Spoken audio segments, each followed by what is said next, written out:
Welcome everyone to Plastic Cards Podcast. Today we have a super duper special episode. We have Victoria, aka Vix, or at OU Fox on Twitter. She's a games community manager, host of Wonderfully Done with Lauren, aka Lauren Klin on Twitter. She's a shiny beacon of positivity and awesomeness. Victoria, thank you for being here. I'm so excited. I've been doing push-ups in the corner trying to get on your level of intensity. Glad to have you on the show. Thank you so much for having me. I'm very excited to be here. My very first podcast hang with a podcast power. What a time to be alive. You know, that's one segue for a question I have for you as well. Like, as far as Wonderfully Done, that's a recent podcast you started with your buddy Lauren. Yeah. What got you interested in getting into that whole realm?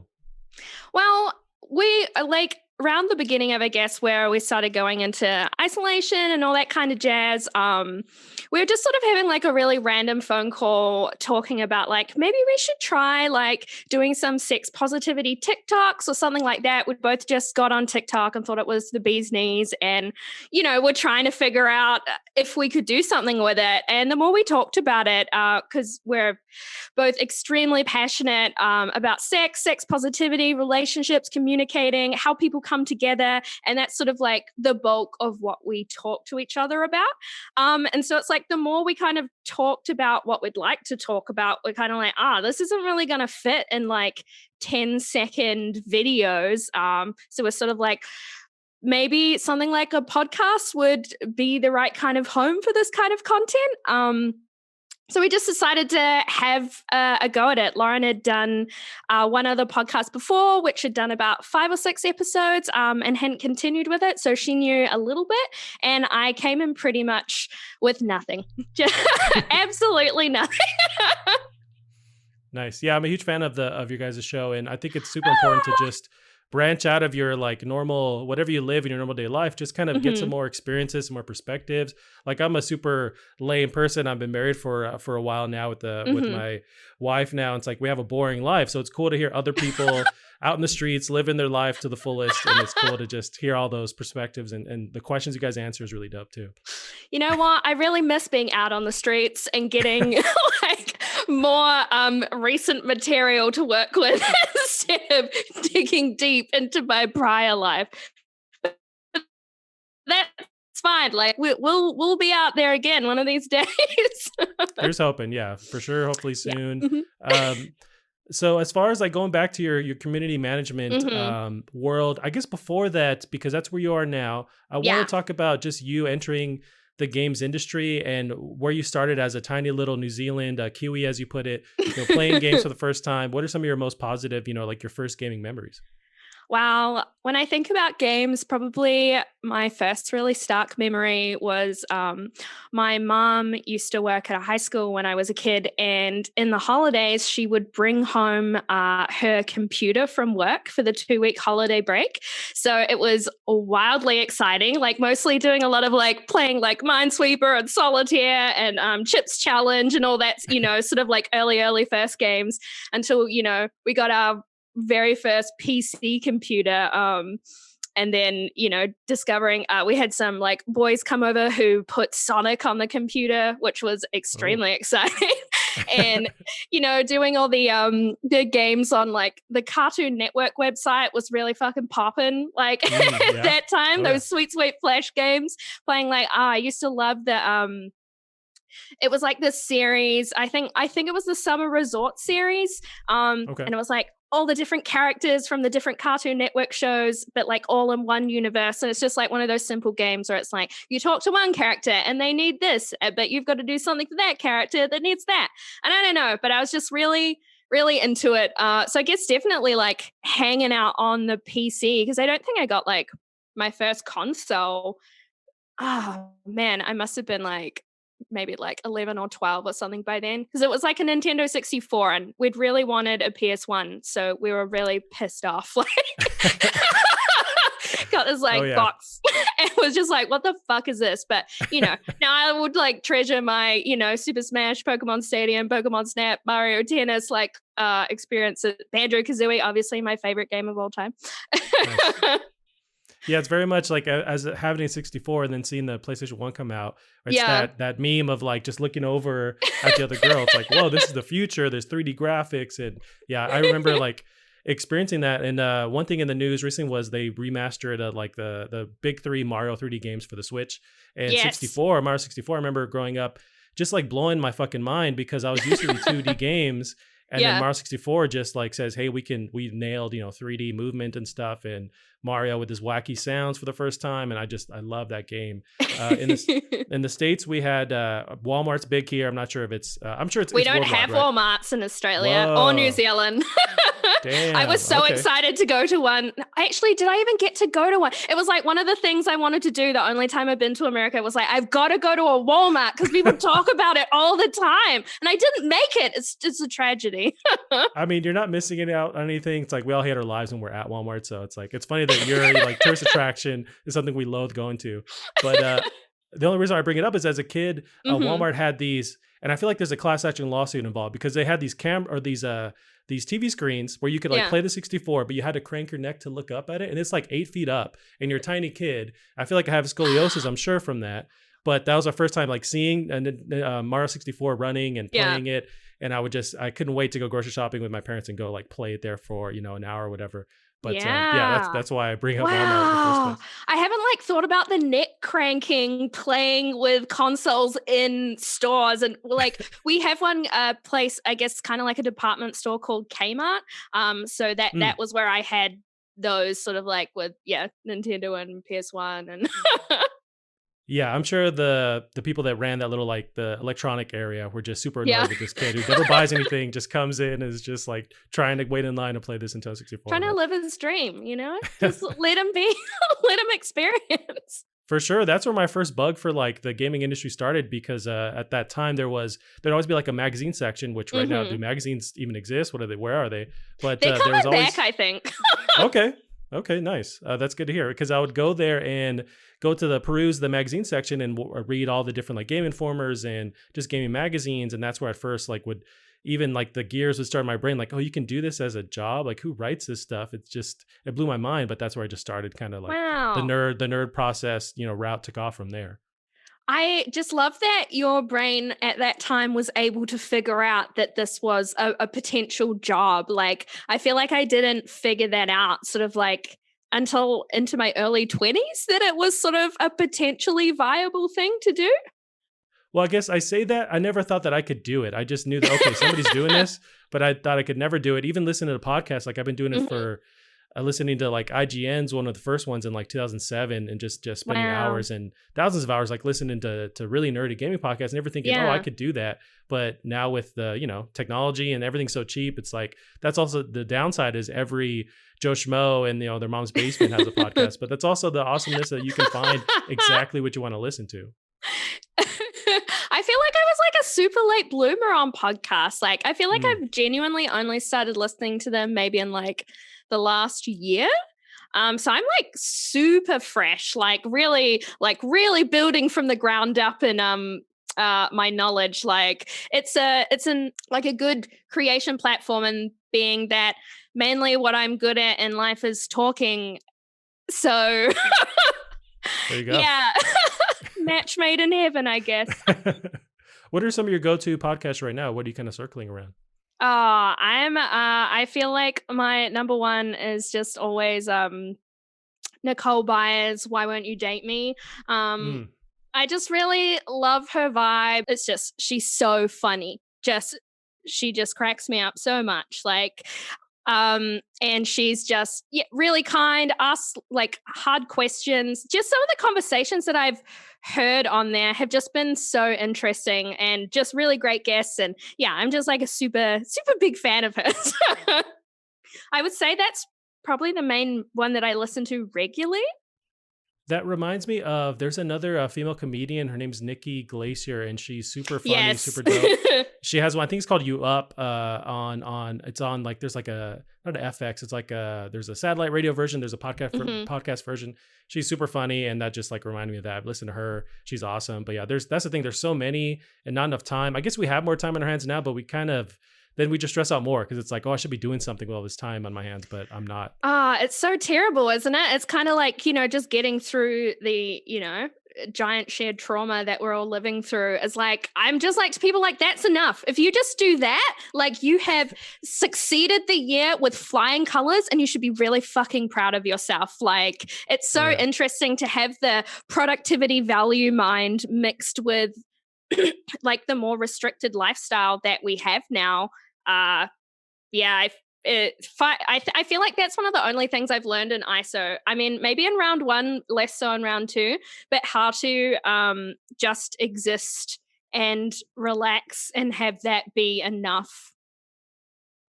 Yeah, to actually feel fine in your in your Yeah. mind about just like, okay, I'm actually going to take a break and it's cool. I don't have to worry about all these things that I've told myself I have to do.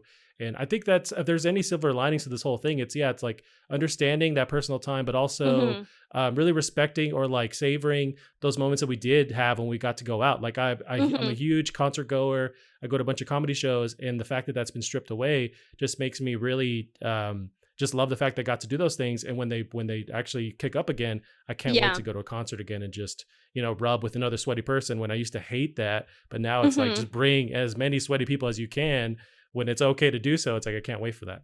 Oh my God, I cannot wait to be in areas with lots of sweaty strangers. It's not something I thought that I'd be like hanging out for desperately. Yeah. Yeah. You're behind an alley somewhere. It's like, does anybody sweaty? Anybody? Yeah. Oh my God. It changes you, man. It's, yeah, we're locked up, and it's just, that's how important like human interaction is. And we've realized that it's like, we gotta, even though I think across the board hate people, it's like, I still need them around. I need to be in environments with them. It's like, I need them. And I've realized that wholeheartedly with this whole, quarantine thing. Wow. So you identify as a people hater. I guess it's like, I'm just a grumpy old man trapped in my old body as well. Like I just get, like frustrated with, okay, are people in the right line?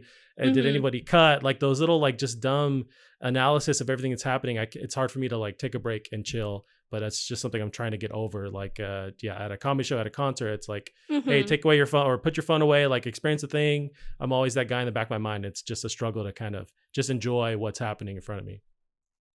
Yeah, I mean, we're just so perpetually distracted by 10,000 things. And I think that's one of my favorite things to ask people at the moment is like, what have you learned about yourself during isolation? Like, have you, because I think it's just like really, at least for me, is like reprioritized. I think both how I treat myself, how I think about how I spend my time, the kind of people that I want to have in my life, and just clarifying like who I really want to invest more time in and spend more of my life with. And just, I guess, trying to get really comfortable with the fact that this is what life is. Like, you never know what's going to happen when, and how do you better start to really go with the flow and make the best of the reality of the situation and be at peace with that.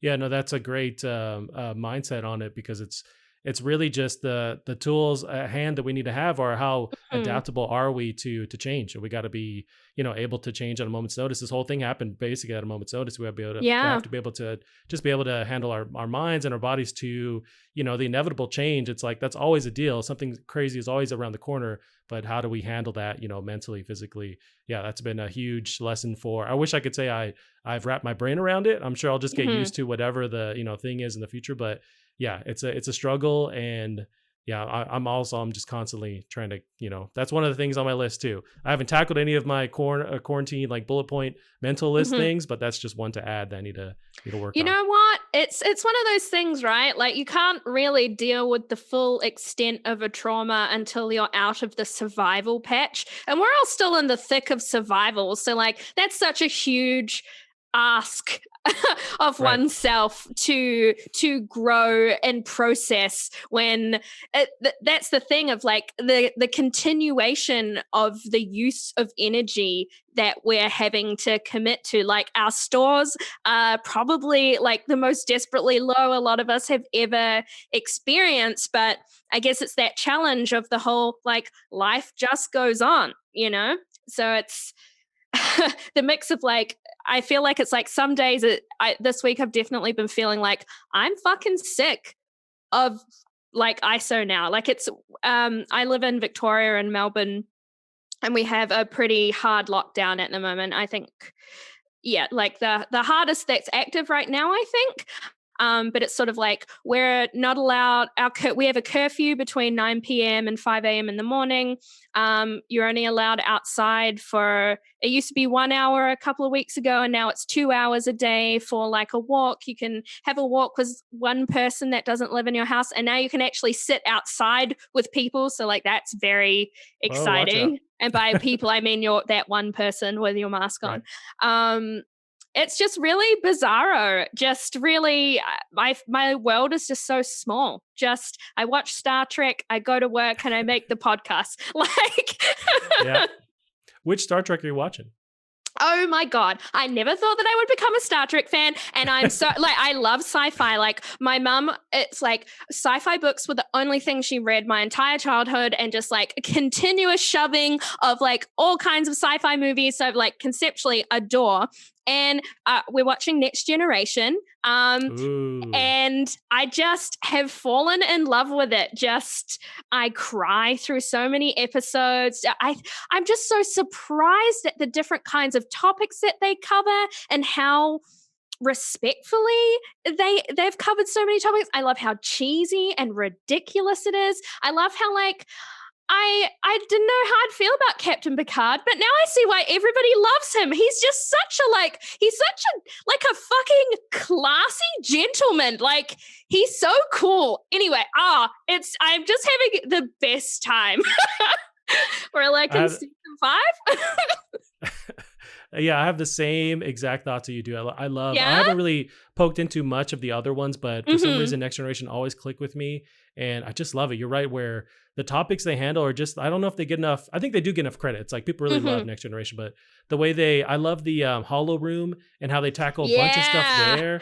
There's one guy who kind of gets addicted to it, and they have to deal with that, and then they kind of end the Yes, episode I've not seen even. that one. Yeah, and they almost in the episode on like an ambiguous way, where it's like, is this like the reality, or are we still like trapped in his projection, or his like hologram thing? I love that. I love Data wrestling with his like almost becoming human, or he is sentient, like just dealing with that whole thing. There's so many different awesome Yeah. episodes there. Oh my God. And he so experiences love. I just like enjoy so much how it's just like, I have no feelings. I do not understand this. But it's just like the way in which he does connect with people, like, is love. And I think it's just kind of like that interesting thing of like what people think love is, and what it should be, what it has to be, and how it has to be expressed and felt. But there are so many different ways you can love people. And I'm very fond of Data, especially because my flatmates, that's like her ultimate favorite character. So like coming in, I'm like, okay, I'm probably gonna like have to develop some feelings about this character. And it was just very easy. What a sweet little Ben. Oh my God. And like Beverly, I'm like, to my flatmate, I'm like, is there ever gonna be a time where Beverly has a romance that's not fucking terrible? Like, when's that gonna happen? Like, I could go on about it, but it's probably one of the highlights of my isolation year. Yeah, for sure. Yeah, the Next Generation is easily one of the greatest shows. I know they brought back Picard and a lot of the original characters in like a newer show. I haven't watched it yet, but I'm super What? interested in seeing what they've. Yeah, is that any good? Should I be I watching don't it now? know. Okay. I feel like I'm like very behind with the news about things, right? I've been doing it Mm, very like my flatmate has been DJing my Star Trek experience. So it's kind of like she'll skip nice. episodes she thinks are boring or bad, which is good because, I need a lot of stimulation. So it's kind of like you just see my face go into my phone, and she's just like, maybe we should like boop, boop, boop. Yeah. No, you need that, especially with the show. Like there are some lulls in that show, and really every show. Mhm. It's like you need someone. That's a great way to kind of be introduced to it. Having someone kind of Yeah. tailor making the right episodes, because yeah, you're not wasting time. You're getting into it. Yeah. And you can come around to those episodes after those characters are established, or after you love them. It's like that's the way to Oh, go. it's That's a great true. idea. Like, there's certain episodes where like we had a stream the other night of 3 terrible ones in a row, and I was just sort of like, wow, like if you hadn't have taken such a firm hand and pulling me in with a few episodes you really liked, and then us beginning, like I probably would have dropped off. Like, yeah, I For highly sure. recommend to anybody out there, if there's a show that you want to try and you have a friend that really, really loves it, like let them DJ it for you, and also have that really beautiful because I love consuming media that or reading books, podcasts, music, anything that my friends love, because then yeah, not only do you get to enjoy something that has already been sort of like there's already a seal on it that it's probably good. And then you get to fucking talk to them about it and like share Yep. their joy. And yeah, it's just been just seeing her face and feelings and overhearing her telling her like friends, work friends on Zoom, sort of about, how she's feeling about us sharing it together and how into it I'm getting it, and seeing her smile when I'm really enjoying it. Like, it's just been really charming and delightful. You know what? That makes me think I would love to hear a podcast with you, like breaking down every episode after you watch them, just a kind of like retrospective on the entire Next Generation series. That'd be pretty fucking awesome. Oh man, I would actually genuinely really, really enjoy that, because I Right? feel like we have a very robust conversation Oh, after yeah. most episodes. Like very recently we watched the one with the non-binary society. Oh, I think I remember And that. that was a real fucking trip, you know? Wow. Or, oh God, we saw the one where Geordie LaForge was just like a misogynistic dickbag. Oh. Sorry, I didn't ask if I was allowed to swear. I know that Oh, yeah, that's you can. Go for less of a thing, but I'm very sweary. it. No problem. Anyway, he was so awful and mean, and got this lady and did her in the holodeck, and that had a smooch with her. And then she's like, whenever you touch the computer, you're touching me. And then the real lady comes, and he's like trying to project his feelings on her and knows all this shit about her from talking to her in the holodeck because it accesses all of her files, Oh. and then gets really angry at her when it turns out that she's married, and turns it back on her when she's really upset that he's essentially kind of like violated her by having her image be in this Right. area. Anyway, sorry. Like, it was very upsetting. I was like angry for like 2 hours after it. No, that's crazy. That's one I don't know if I've seen it or seen parts of that, but I'm gonna man, find a that's name for it's you. yeah.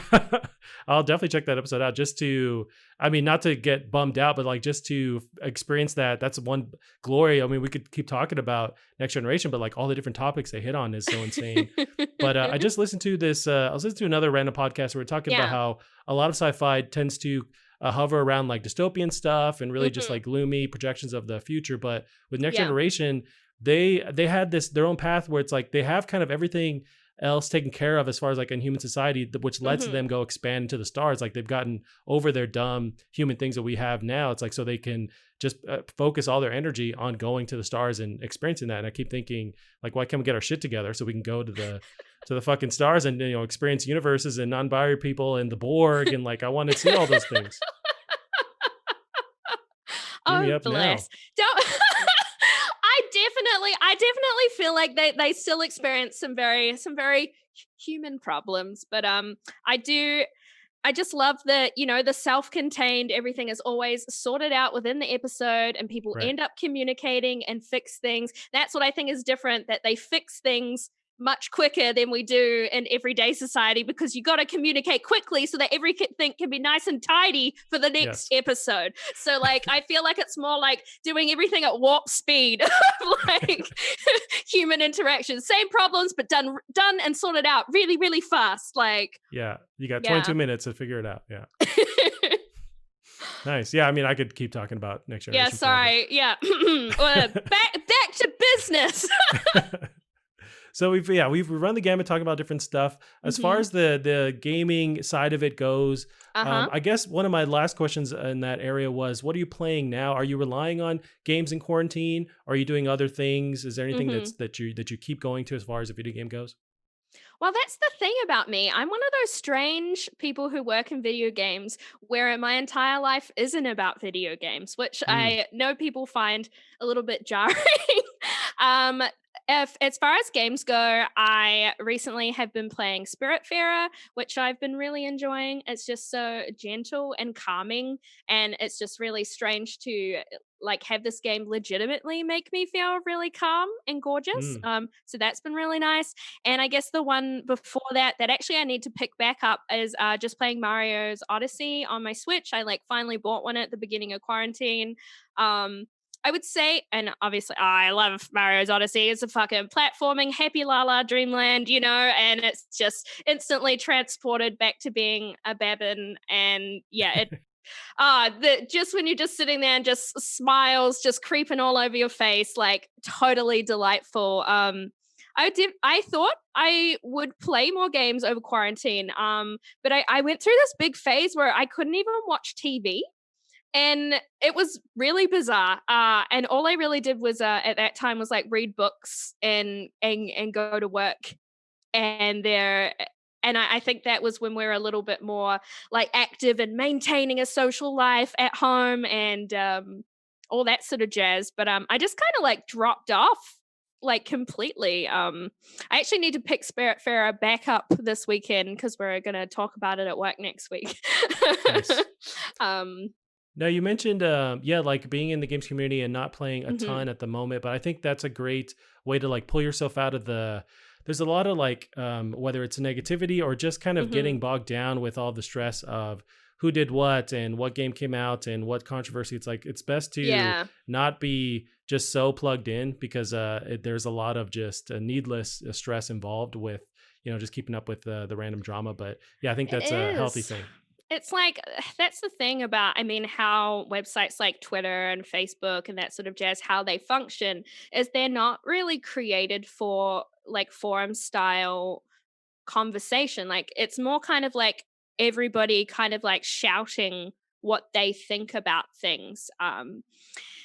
And it's a tricky one, right? Because I mean, like communication 101 in general is it's kind of like, what is the purpose of me doing this communication? Like, what do I want to get out of it? Because that's generally, why we do anything, right? You do an action and there's a reaction of some kind. And I mean, I'd say I'm definitely being a social media manager, I'm like addicted to social media. It's definitely a problem.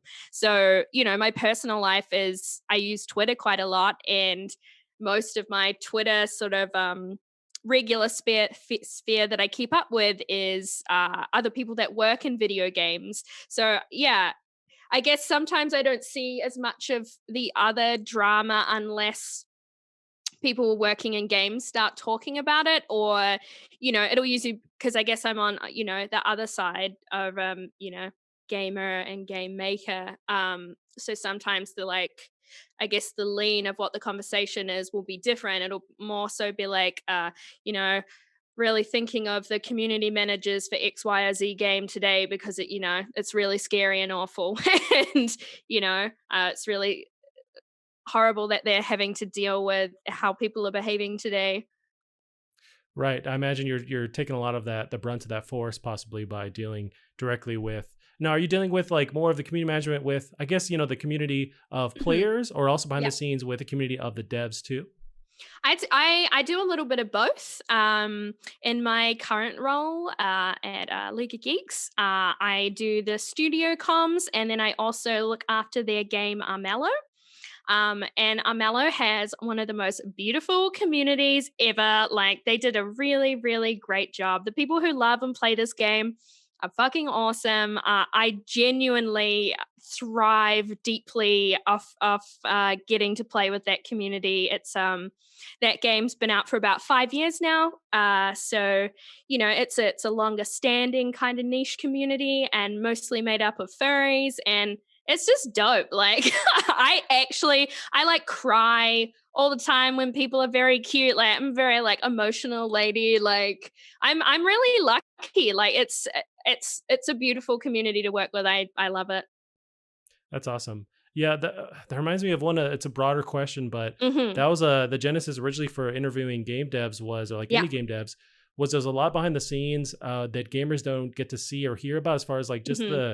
the struggle, the sacrifice you have to go through, and I feel like that would help benefit gamers from before they shoot off their hot tweet online, not knowing anything, Mhm. about what's going on, and then also to help other indie devs who are experiencing the same thing, you know, what they can glean some advice from it. But what kind of stuff do you see your team go through where it's just like no one else gets to see the kind of struggle that you see them, the kind of, you know, mud that they have to trek through just with the sacrifices they do time wise, you know, energy wise? Yeah, I think, gosh, I mean, like, I have a lot to say on this topic. I think that's one of the biggest problems at the moment is that the divide of knowledge between people who regularly consume games and the people who make them. Like, I don't know if people know this, but games are really fucking hard to make. Uh, and they take a lot of time and a lot of resources. And especially, you know, the model of game making has changed dramatically over, you know, the passing years. It used to be, of course, you buy a game and that's all there is, you know, how whatever shape it's in, whatever bugs are in it, like that's just what it is. You've paid your money and like that's the end of the service. But you know, as that changes, of course, you know, a lot in mobile, like that's how the content run goes. You know, you have the base product and then regular updating is like the normal expected cadence. And of course, now that's moved to I guess more console, PC gaming, etc. Like the expectation is you will continue working on this forever. I think like a strong one would be how hard it is to actually fix certain kinds of bugs. Like there'll be certain things where it's kind of like, you know, me as a community manager, I've only seen like 2 or 3 comments about a very, very specific bug, but we can't actually fix that unless we have, you know, more information, like actual game logs. And once we have that, then it's actually being able to reproduce that very specific instance on that specific piece of hardware. And unless we can do that, like, how are we supposed to be able to fix that issue? You know, of course, there's all different kinds of issues. You know, sometimes they're like game breakers, which of course is like the absolute worst thing that could happen is like that somebody cannot play the game anymore. Which of course, yeah, that I think it's just tricky, right? Because of course I'd love to just be like, yeah, it can just be fixed immediately. I think some of like the expectations of how long things take, I think I find quite challenging. It's these things definitely aren't instantaneous, you know. It's figuring out what the problem is, figuring out how to fix it, doing the work to actually fix it, figuring out whether you can implement that or not, and then getting it out there and seeing how it goes. And then of course testing that before, you know, it's the rigmarole is tricky and everybody's working with very, very differently sized teams. And yeah. I guess like I sometimes wish that people would be a little bit more understanding that these products that they love are made by human beings who spend, you know, their life doing that. But also it's a portion of their life. They are still people who need to have breaks and have weekends. And yeah, I think the gap in that area of the expectation, I think, is really challenging. Like just in the general sense of a lack of empathy for the way that people speak to each other online, and the sort of like demanding nature that can exist sometimes. Yeah, it's a whole bag of worms, but right, but like it's both a double-sided sword where because of the Hmm. internet you have a direct way to talk to community, but Yeah. just because of the product of what the internet is, it can be where people just don't they kind of don't realize or don't see the humanity involved. They just kind of Hmm. want X, Y, and Z done immediately, but there's just so much going on. How do you think we can bridge the gap going forward with like gamers and devs to just kind of bridge the gap of knowledge? Because a lot of gamers aren't going to dip into, you know, Unity and UE4, like they're not going to Hmm. try these different programs. But how would we go forward, like, you know, just educating people? I mean, that's a whole other thing, but like what's a way to kind of bridge that gap? I'm not sure this answers your question, but I've thought about it in that time. I think it's like if you're experience like specifically about bugs or issues or something that's upset you and that sort of thing, like try and write comments that are helpful. Explain what's happened. Tell us what device you're playing on. Send us that information, ideally to either like a customer support or QA, depending on the sort of company that you're dealing with. Like the more information that you can give us is great. Like it's actually not very helpful to be like, fuck you, this doesn't work, because we can't actually do anything with that because there's no information. I understand that, you've got to express your feelings, like that's really all that can be ascertained from a comment like that. And it's also just that kind of thing, like you're asking somebody to do something right now, and it's kind of the like be kind and share the information that you have. And if you don't know how to get that information, ask us, and we will help you. Because I mean, like it is great. Like I feel like as a community manager, it's really neat for like if an update goes out, if I get 5 comments within the first hour or something about the same thing, I'm like, oh, like this is a problem that lots of people are experiencing, and we've got to do something about that now. Like, also, I think just remembering that, like, often the person who is like reading your messages on social media and stuff like that, that person's on your team. Like I can't speak for every community manager, but I, as a community manager, like I care heaps about the team that I work with, and I care heaps about the players, and it's been a huge part of my role in video games to always be working towards trying to bridge the gap of understanding with the teams that I work with, to always remember like we are making products for people, and how are they going to feel using those products? How might these changes make them feel? How will that alter their experience? Like when you take a shit on community managers, like you're literally like spitting on the people who have the best chance of being able to help you. So like I think like being kind more would be like number one. I think it is tricky sometimes with the mystique of game making, and I think there definitely is more people sharing more about, I guess, what the process actually looks like. I think it's like things too, like making video games is cool and great, but like at the end of the day, like it's still an office job, like it's still just people going to work and doing a job. if, I feel like that's the thing, right? Before even bridging the gap of understanding, I think it's like making room to listen, and I think that starts by being kinder.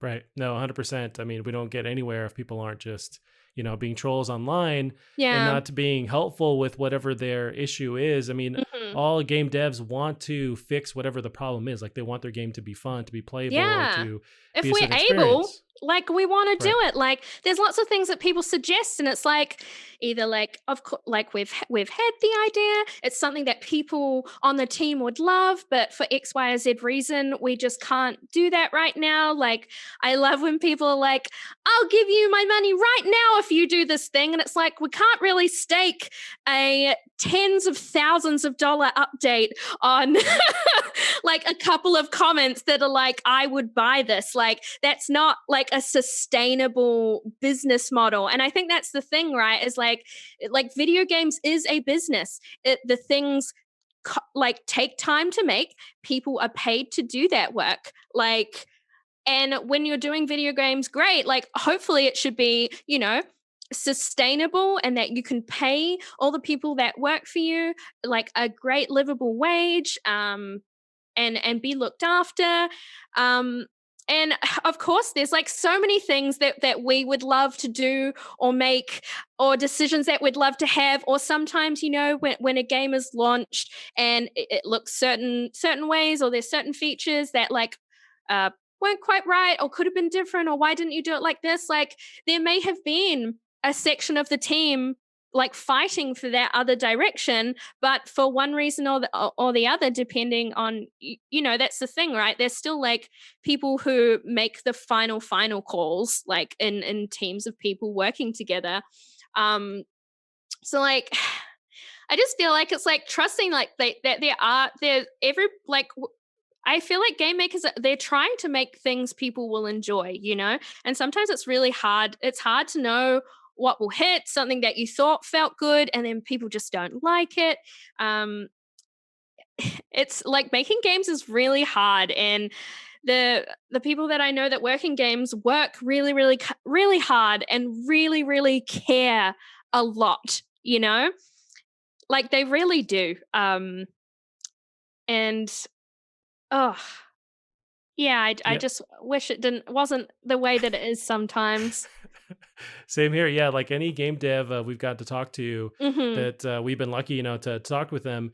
It's a lot of you feel that love that they have for the passion for what they Mhm. do, and it's just there's so much more going on with whether it's financial stuff or Mhm. just time constraints. Like there's so much work involved, and I wish there was more praise for these are humans that want to give you a fun thing to do, and Mhm. they're sometimes sacrificing their time, their money, their mental health just to Yeah. give you the thing that brings you joy or you instantly crap on because you're not thinking ahead.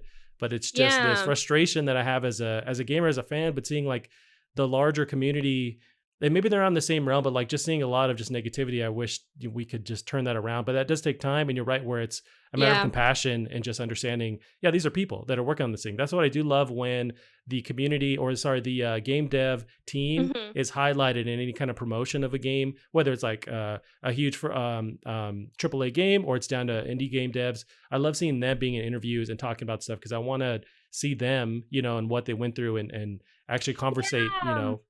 Well, I that's want what to the see their tricky thing personal is, stories. right? Like I'm very passionate about that from a sharing angle of you know, the sort of companies that I've worked for. I want to like put our people out there, and like I feel like a big part of being a community manager is like I'm a big fucking cheerleader. I'm cheerleading the shit out of the people I work with. I'm cheerleading our fucking awesome players, like very passionate about that. But the tricky thing is like sometimes it can be a really scary decision to put yourself out in front of a game and put your name and your person against that, because sometimes people revolt and then you're getting death threats to people's personal accounts and stuff like that. Like and it I feel like stuff like that sometimes is maybe like why not everybody wants to share or wants their, you know, sometimes their name specifically attached or being in front of a camera in any kind of way, is because you just don't know what's going to happen sometimes. Like what if everybody starts fucking hating that a year later, or somebody makes a mistake 1 month later and you are now one of the faces of the products, so you will be flamed and destroyed and punished as is seen fit by this group of people. And that, yeah, not everybody wants that. Like sometimes it's really hard. It's why I'm doing, you know, some work at the studio that I work at the moment, and a thing that we do is every couple of weeks we are like interviewing one of the people on the team and talking about their career trajectory and about their specific areas of passion and what they love about games. So like that's, you know, and it's really fun, and it's a very like super like opt-in, like if you were comfortable and not, you know, because not everybody wants to sort of like perform like on Twitch or anything like that. So yeah, it's I think I feel like there is desire to do more of that stuff. But it's like anything, right? Like weighing up the risks. Now that reminds me of just your role in community management. When you initially started in that path and you Mhm. get signed, you get hired, that they go, yeah, we told you it's this, but it's actually all this stuff over here on top of that. Like, was community management exactly what you expected it to be? Did it turn into more stuff? That's the funny thing about being a community manager. Like I would say that like I fell into this area like when I was still in university. I was working for different tech startups, and they knew that I use social media a lot. So they're like, oh, you can just do our social media. I was studying like design and advertising at the time. And so like I had to go. I'd been like obsessed with the internet for, my entire life, like from Neopets forums to doing DeviantArt for many, many years, and Gaia Yep. Online and RuneScape. And I did Second Life for a little while. Like, I just like all these like giant like chat areas with people. Like I spent a huge, portion of my life like being, I guess, within communities or trying to find community. So I think I kind of went in a little bit like, I guess, more in the like, I'm gonna do social media posts essentially, perhaps, maybe that's what that will look like. I think like, and it's continued evolving, right? Because like I feel like you are expected to be so many things. It's like you've got to be an organizer and a planner. You've got to be a great copywriter. You got to be a graphic designer. You got to be a photographer. Something I'm always personally very interested in is internal community. So how can I activate the people that I work with to be able to better showcase, the company that we're at, and have people feeling great and have the culture being lovely. You have to be able to write blogs. You've got to like be able to do the back end of like different kinds of like tools and programs. You've got to got to be a big picture thinker, as well as like being sometimes customer support, and being playful and celebrating people while trying to innovate and do things differently and think of new ideas, and reporting on what you're doing, and having relationships. In some of the other companies I've worked at, there's been multiple games. Like, my first, I had maybe like 8 or 10 or something like that, and the second I had three very big titles. I was at EA for a couple of years, and yeah, I think it's really hard too, because I've been doing community management for about 5 years now, which makes me, probably like it's a young career path, I think, and I don't really think people knew what it was at that time. So I was trying to figure out what it was and what I wanted to be, and what I could build it into, but didn't really have, I guess, like mentors who were experienced to learn from. So a lot of my career has been, yeah, kind of figuring out what I would think is best. But yeah, because like now, in my current role as well, now it's like ad streamer as well, and yeah, and so I do like graphic design stuff and marketing, and yeah, it's so many jobs. And I think the really common thing you'll see for community management is you'll see like a bad wage for one job, but they want you to do five. Right. But it's because it's devalued. And I also think because it's a pink collar job, it's predominantly women doing it. And a lot of it is soft skills, Mm. which are less valued. And it's not traditionally been a very valued position in game development. I definitely believe that's changed a lot during the time that I've worked in game dev, but there's still a lot of room to grow, I think. So sometimes I can understand why people don't know what community management is, because yeah, there's so many differing opinions, and each role looks quite different. And some of them are, yeah, quite quite unreasonably overladen with tasks that really should be in like marketing, customer support, as well as working together with your social media community manager. No, I think that answered your question. I think I waffled. No, 100% you did. That reminds me, or that you brought up a good point where it's like a lot of people don't at face value realize what community Mhm. management is. I think they don't when it's working, and when it doesn't, they realize that it's not there.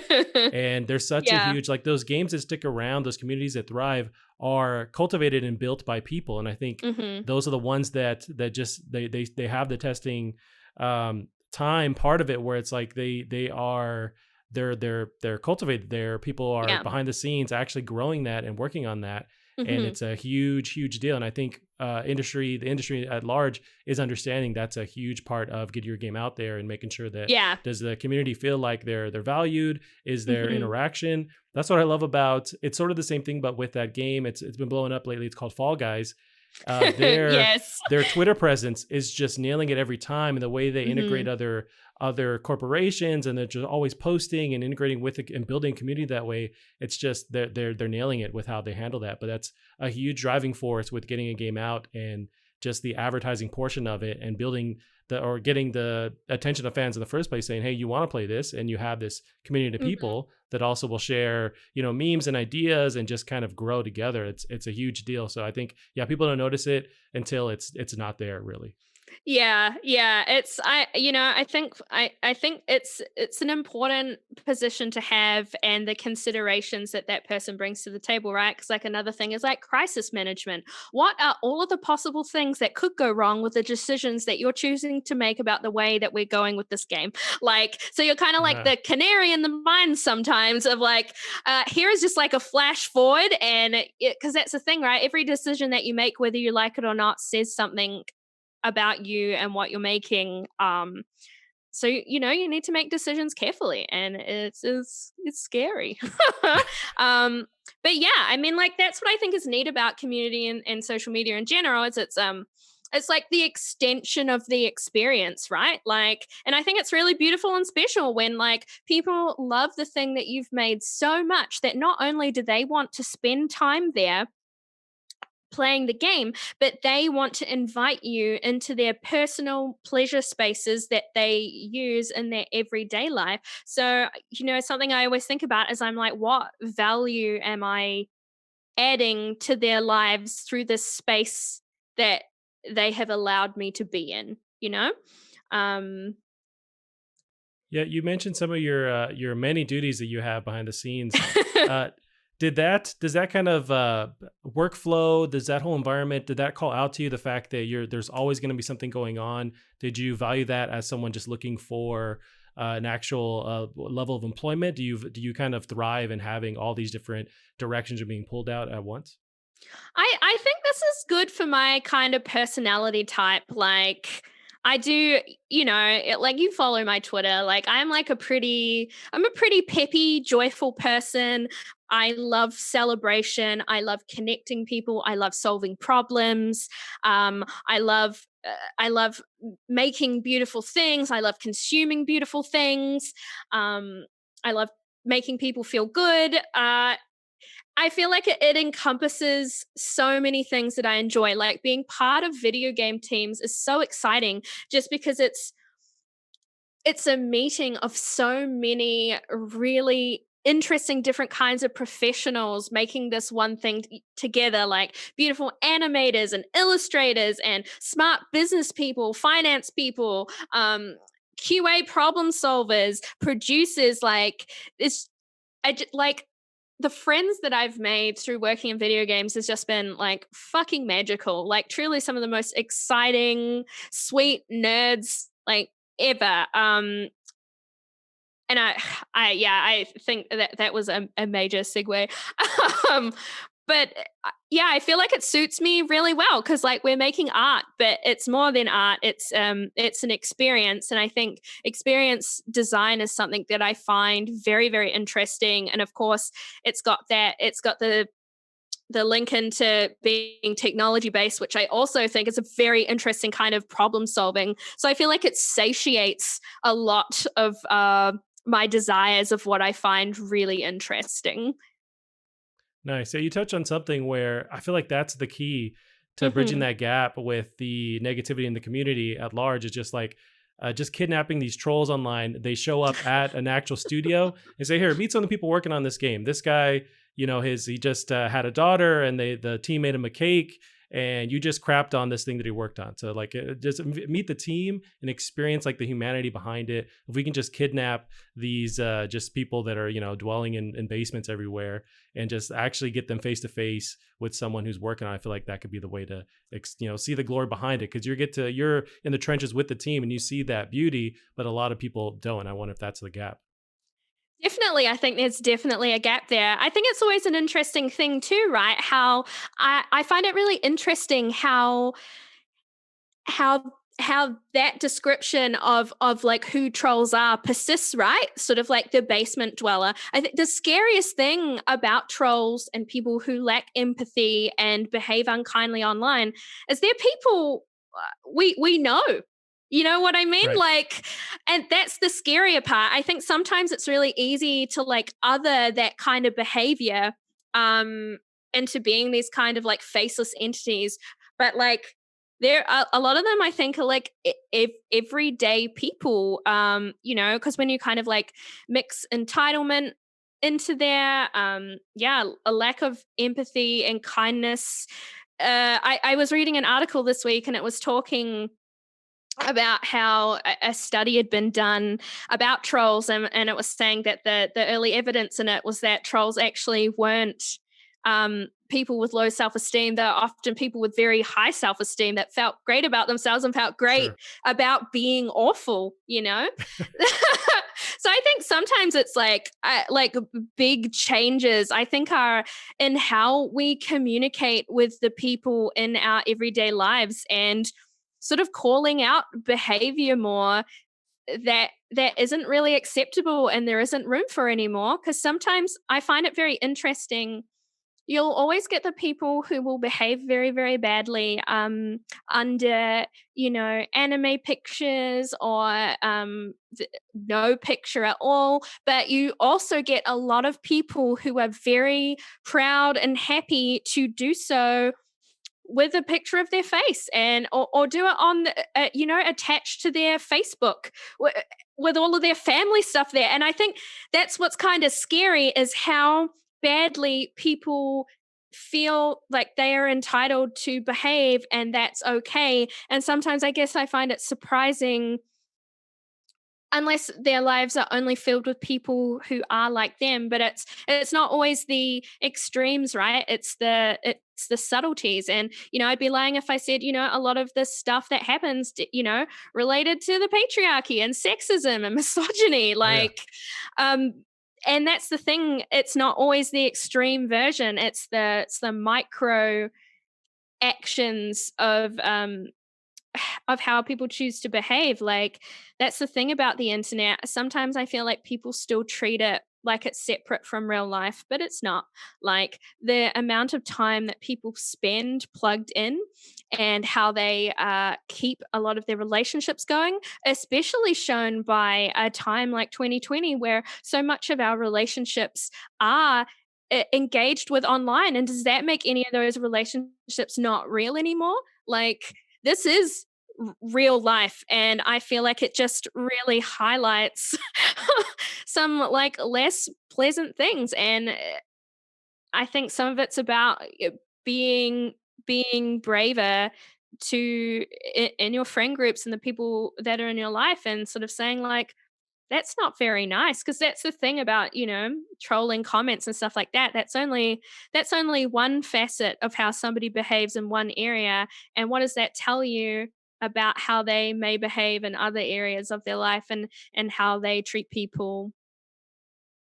Yeah, no, I mean you touched on great points, and it's a whole amazing conversation on its own, just like the mentality, the mindset behind Mhm. it, and what drives people to create these negative comments, and some people thrive in it, and it's this whole interesting aspect of it. You mentioned empathy, and Mhm. it's almost this two-way street where you have these people that, I mean, they could arguably they've experienced some kind of trauma that forces them into this mental lane where they just kind of shit on everything, but Mhm. it's almost like shaking them out of it, or understanding, not shaking them, but going, okay, I know you experienced this thing.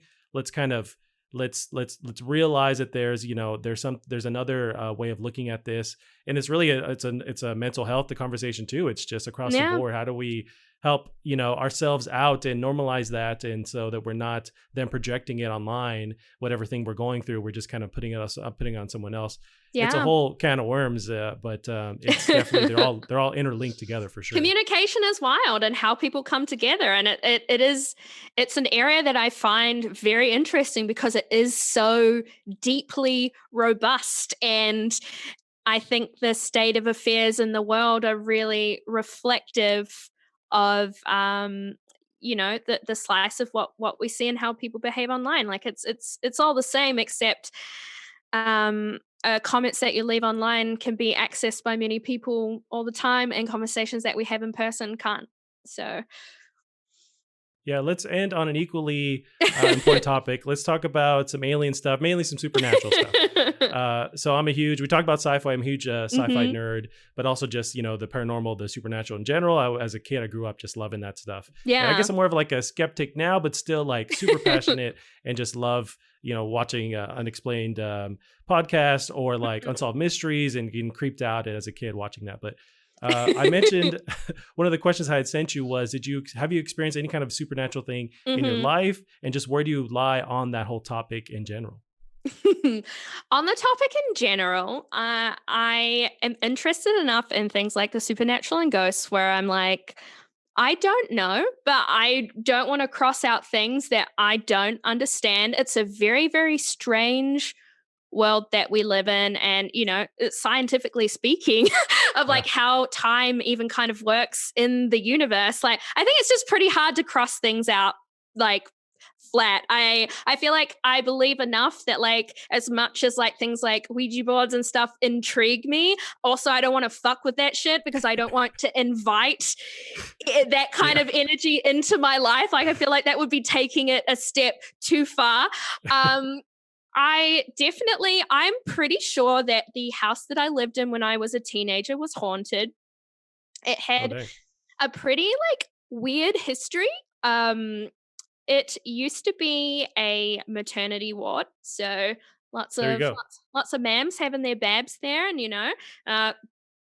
birth is still difficult today, but it's been more difficult in earlier places. So you're like, I'm sure a lot of things happened, and then it got split into 3 flats at one stage, and somebody actually came and murdered their girlfriend there, and then left and shot themselves. So it's sort of like I think it's some shit's gone down there, like it's just super, of course, like super interesting. Like I think that's the neat thing about the world is like how many different kinds of things have happened at every place you could visit. Like it's like mind-boggling. But yeah, there are just like a few different kinds of like kind of creepy things that happened. I think like the first one that I always think of is like one time I was playing like hide and go seek with my sister. So I was being the seeker and did the counting, and so on we go. And there's like one room in the house that always kind of seemed like the one that was kind of like a bit stranger, and just kind of like just felt like a bit odd. But in that room there is like big it had like a 12-foot stud, so super high ceilings, and there was like very big cupboards that went right up to the ceiling, and in this particular one right up into the I guess the crawl space up in the ceiling. And ready or not, here I come. And so I like went into that room and I saw like the door move and thought I heard like a whisper, and it was sort of like I'm moving like as soon as that happens. Yeah, I don't know how you like, still. You idiot, and so like I grabbed both of the doors and like swung them open and was like, gotcha. And then there was nothing there, and so I ran out, like had a little bit of a squeal. Whoa. There was just kind of like weird things like computer addicts, of course, as teenagers. And so I always used to hear like loud tapping on the computer keyboard like late into the night. And this has been going on for a long time, like maybe like a year or something like that. And at this time, like, my dad didn't really know how to use a computer, to be quite frank. Like, it was just not something that happened. And my mom didn't use the computer for pleasure, didn't really understand them outside of a work context. So it's like pretty safe to say, like, it was my fucking sister. I'm like, what are you, but she was like the kind of person that was like, she would like send herself to bed at 10 p.m. and just like, nobody had to make her go to bed. She'd just go because that was just bedtime. And so she ended up saying to me sort of like, why do you always like sit up so late on the computer, and I was just sort of like, oh man, like I thought it was you. I've had like my dad tell us off for like turning on the stereo and stuff late at night, and we're just like, why would we do that? I've had um one night I was watching TV with my mum, and very, very slowly, like the volume kept going up on the TV. Like first sort of like just a couple, then a couple more, then a couple more. And I'm sort of like looking, I'm like, there's one controlled by mom, one controlled by me. No one's sort of touching it. So like goes up some more, goes up some more. And then it does like a big jump. And I just like looked at mom and I'm just like, are you touching the volume? Like what's like going on here? And she's like, not me. So we ended up like turning it right down. And my mum just like said out loud, like, can you please stop it? Like, we're trying to watch this. And it went up a couple more and then it never happened ever again. Um, Whoa. and I guess like one more was my dad one day was like up in the crawl space of the house and like heard like a knock on the front door. And so he like called down and was like, I'll be down in a minute. And when he got down, the front door was wide open, the back door was wide open, and the back gate that has like a push across padlock was wide open. And it just, after that day, I don't think anything weird ever happened again. And it almost Huh. just like felt like whatever was happening there like left. Yeah. And I think like enough things happened that I was like, there's something else happening here. Yeah, Yeah, it's so so I'd say crazy. I believe. Jeez Louise. Yeah, I mean, if anything, your mom was like the driving force to send whatever packing. It's like, oh shit, we don't want to fuck with her. Let's get out of here. Yeah, don't do that. Like my don't fuck with my mom. Yeah. People like Damn. when I was a kid were always like scared of my dad because my dad had like tattoos and piercings and stuff like before that was sort of like as mainstream as it is today. And I was always like to people like, no, it's definitely my mom you should be afraid of. Yeah, the dads all talk and really mom, behind the scenes. Damn. Yeah, that's those stories are crazy. Would this all happen in the same place? All in the Or these are same like place. Yeah. We I guess we moved there when I was like maybe like 11 or 12. I think must have been about 11 and lived in that house until I moved out of home. So yeah, it damn. was real bizarre. And was your family just more like just kind of nonchalant, matter of the fact kind of thing when those events would happen? Were they just kind of over it and just bothered, or were they freaked out too, or they just kind of just past it? Yeah, I feel like I guess we're all kind of like in agreement like that like things were a bit weird, but Yeah. kind of like they actually ended up having their bedroom in the scary room. So it definitely felt like less scary because it was like mum and dad's room, and you're like, well, that's your Gotcha. like pillar of safety. Like there was like one interesting thing too where like a portrait of a woman that had her baby somebody like found in the bottom I think it was like in their garage or like their attic or whatever, and actually like ended up like coming and like gifting that to us. And like we always felt like I that almost felt a bit like like that it wanted to come back to the house. And Whoa. yeah, just so we like framed that and put that up in the lounge and stuff. And yeah, I definitely like the house made me nervous sometimes, like because it was it was like an older villa and that sort of stuff. So like it had sash windows which would rattle sometimes, and tin roof, so that could be loud for different reasons. And like Sure. I had like a mirror that was like right outside I guess where my door was, and like sometimes I would like avoid looking in the mirrors and like trying not to like freak myself out more. So yeah, it's like a weird because like I love horror and I love ghosts, and so there's that aspect, but also yeah, but like ooh. Yeah. Yeah, I'm creeped out just thinking about it. It's nighttime here, so I guess I have to somehow fall asleep after this. But I'm yeah, so thanks, glad I I guess, could for bring that. it to the table for Yeah. you. Just gonna have all the lights on. Wow. I guess I always wish that I experienced something supernatural. I never really did Yeah. as a kid or like as an adult, and it's just I wish I got to. I guess maybe I wouldn't on the other end of it, but the same time, it's like not having those experiences and hearing them. It's like, I Yeah. kind of wish I got to see something, experience something for myself, but It's a yeah, long sadly. life, man. You never know what's going to That's happen. true. So many interesting, strange experiences waiting for us out there, I think. It's also the reality of it happens a lot in horror movies where it's like Mhm. something crazy happens and they leave. But I think the reality is if you're lucky enough to like get your life together and buy a house, it's like if it's Yeah. on a burial ground or something, well, I'm stuck here. It's like I gotta This gotta is pay off my this life mortgage. now. Yeah. That's the thing, right? It's like must get house, but then it's like ownership seems very scary and very trapping. Yeah. Oh yeah, 100%. Like we've been renting for so long. It's like, and yeah, it's a whole can of worms as well, but it's just adulting is hard and kind of getting your life in the right track is a whole thing. And I'm getting my mind around that and trying to be like a proper adult. And it's I also don't want to. It's like, man, I still feel like I'm in my 20s and just like not caring at all. But I guess I gotta figure it out. You know what? I feel like sometimes I think people need to loosen up on what our lives should look like, you know?